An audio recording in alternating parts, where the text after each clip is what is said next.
हैदराबाद शहर के एमपी व मजलिस सरबराह असदुद्दीन अवैसी ने कुछ दिन कबल हुए मुख्तार अंसारी की मौत के बाद मुख्तार अंसारी के अफराद ख़ानदान से मुलाकात की, जिस पर उत्तर प्रदेश के साबिक़ा मजलिसी तर्जुमान मोहम्मद फरहान ने मीडिया से बात करते हुए मजलिस और अवैसी बरदरान की मुकम्मल पॉलिसियों का जो जिक्र किया है वो तमाम बातें मुल्क भर के मुसलमानों के जहनों में गश्त कर रही है। लिहाजा मोहम्मद फरहान की बातों पर गौर करते हुए आने वाले लोकसभा इंतखाबात में मजलिस और मजलिसी इत्तेहाद उम्मीदवारों को मुकम्मल सिरे से खारिज करते हुए अपना कीमती वोट कांग्रेस के हक़ में देकर कांग्रेस और इंडिया इत्तेहाद को मजबूत बनाएं, ताकि आने वाले मोदी कानून NRC का जो खतरा मंडला रहा है इन हालात का सामना करने में आसानी हो। देखिए, ओवैसी साहब गए थे तिजारत करने के लिए, मगर अंसारी परिवार ने उनका ताजिया निकाल दिया। ओवैसी साहब हैदराबाद से माचिस जेब में रख के चले थे कि वहाँ जाएंगे, उस बारूद के ढेर में लगा देंगे और चिंगारी लगेगी और पूरे प्रदेश में एक बड़ा धमाका होगा और मुसलमान उनकी तरफ बड़ी मजबूती से भाग करके आएगा। मगर वो लोग खुद बहुत होशियार लोग हैं, बहुत चालाक लोग हैं। ओवैसी साहब पहली बार किसी के सामने मुंह की खा गए। उन लोगों ने बुलाकर ओवैसी साहब को अपमानित करने का काम किया और ये दिखाने का काम किया कि वो प्योर समाजवादी लोग हैं।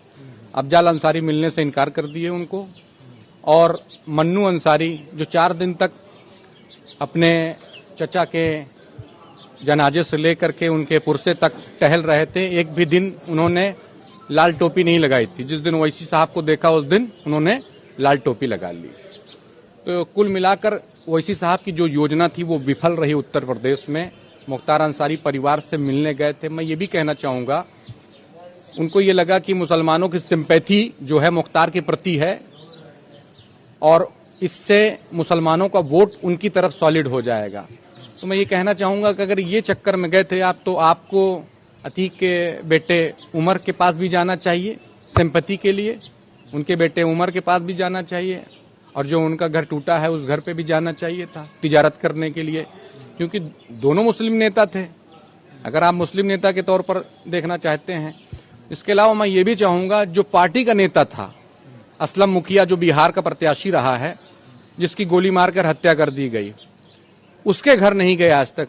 जो इनका प्रत्याशी था, जो इनके जिलाध्यक्ष को गोली मारकर हत्या कर गई, उसके घर नहीं गए। ऐसे पार्टी के तमाम वर्करों को जान अपनी गंवानी पड़ी पार्टी के लिए, मगर पार्टी के राष्ट्रीय अध्यक्ष बैरिस्टर असदुद्दीन ओवैसी साहब कभी झांकने नहीं चले, क्योंकि उससे कोई फायदा नहीं मिलने वाला है, उससे कोई फायदा नहीं मिलने वाला। जहां पर वोटों का ध्रुवीकरण हो सके वहां पर बैरिस्टर असदुद्दीन ओवैसी साहब जाते हैं, और उनका ये जो मंशा है वो मुसलमानों को ले डूबेगा।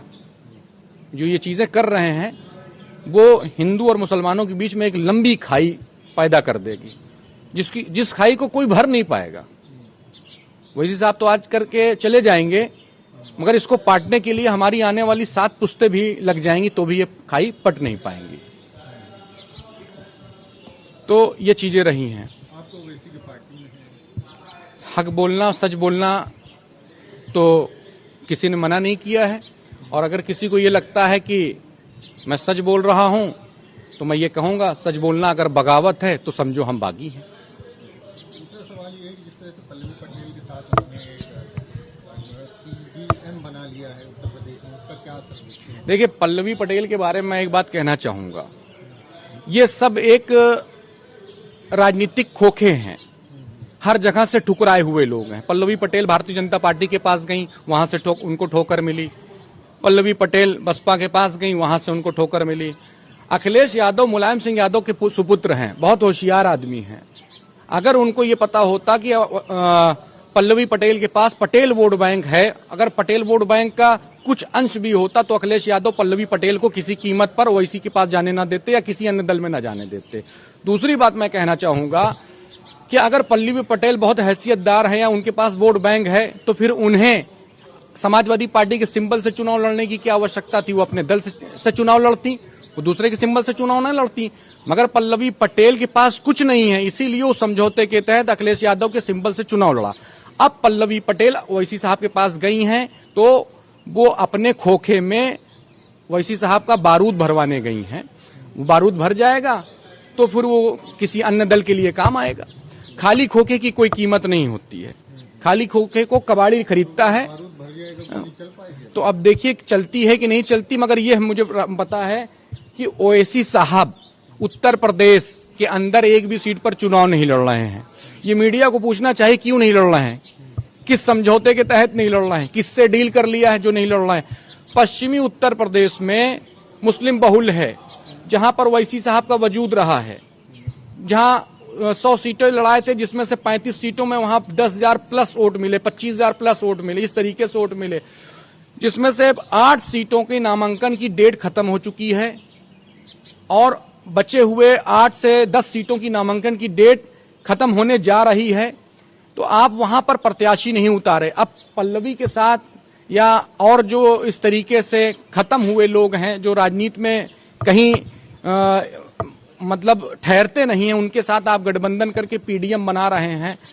तो आप ये बताएं केवल कि उत्तर प्रदेश के पश्चिमी उत्तर प्रदेश, जब मुसलमान आज इनसे पूछ रहा है कि आपने जिस आरएसएस ओवैसी साहब ने कहा कि सोनिया गांधी आरएसएस की मां है और उसके बाद रेवंत रेड्डी को कहा ये खाकी चड्डी वाला है, उनके भाई अकबरुद्दीन ओवैसी वो लंदन में उनके साथ टहल रहे हैं, ओवैसी साहब उनके साथ गलबहियां कर रहे हैं, प्यार मोहब्बत कर रहे हैं, उन्हें खजूर खिला रहे हैं और उत्तर प्रदेश और देश के तमाम मुसलमानों से, मुस्लिम नौजवानों से, अपने कार्यकर्ताओं से समाजवादी पार्टी और कांग्रेस को बुरा भला कहलवाते हैं।